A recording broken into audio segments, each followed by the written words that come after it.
Andhra Pradesh Congress party అధ్యక్షురాలు YS Sharmila మరోసారి ఏపీలోని కూటమి ప్రభుత్వం సీఎం చంద్రబాబు నాయుడుపై విమర్శలు గుప్పించారు. ఆయన ఢిల్లీ పర్యటనలపై వ్యంగ్యాస్త్రాలు సంధించారు. ఆయనను పోయి రావలే హస్తీనాకు అన్నట్లుంది. ముఖ్యమంత్రి చంద్రబాబు ఢిల్లీ పర్యటనలో విమర్శలు ఎక్కుపెట్టారు. ఎన్డీఏ కూటమిలో పెద్దన్న పాత్రగా ఢిల్లీలో చక్రం తిప్పాల్సిన మీరు ఢిల్లీ చుట్టూ ఎందుకు చక్కర్లు కొడుతున్నట్లు?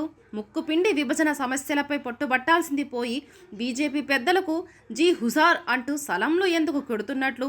కేంద్రంలో రాష్ట్రంలో కూటమి సర్కార్ ఏర్పడి నెల రోజులు దాటినా మోడీతో గాని ఇతర మంత్రులతో గాని ఒక్క హామీ మీద ఎందుకు ప్రకటన చేయించలేకపోయారు అంటూ చంద్రబాబుపై వైఎస్ షర్మిల ప్రశ్నల వర్షం కురిపించారు. అంతేగాక గెలిచిన రోజు నుంచి 4 సార్లు ఢిల్లీ పర్యటన చేసిన రాష్ట్ర ప్రయోజనాలపై ఒక్క ప్రకటన అయినా వచ్చిందా? విశాఖ ఉక్కు ప్రైవేటీకరణ ఉండదు అని కేంద్ర పెద్దలతో చెప్పించగలిగారా? పోలవరం ప్రాజెక్టుకి నిధులపై స్పష్టత ఇచ్చారా? రాజధాని నిర్మాణంపై కేంద్రం ఇచ్చే సహాయం ఏంటో చెప్పగలిగారా అంటూ చంద్రబాబును నిలదీశారు వైఎస్ షర్మిల. ఒడ్డు దాటేదాకా ఓడమల్లన్నా, దాటాక బోడమల్లన్నా ఇదే బీజేపీ సిద్ధాంతం. చంద్రబాబు ఇప్పటికైనా కళ్ళు తెరవడం మంచిది. మరోసారి రాష్ట్ర ప్రజల మనోభావాలతో బీజేపీ ఆటలాడుకుంటుంది అని గుర్తిస్తే మంచిది అంటూ వైఎస్ షర్మిల ఎక్స్ వేదికగా బీజేపీ పైన విమర్శలు ఎక్కుపెట్టారు.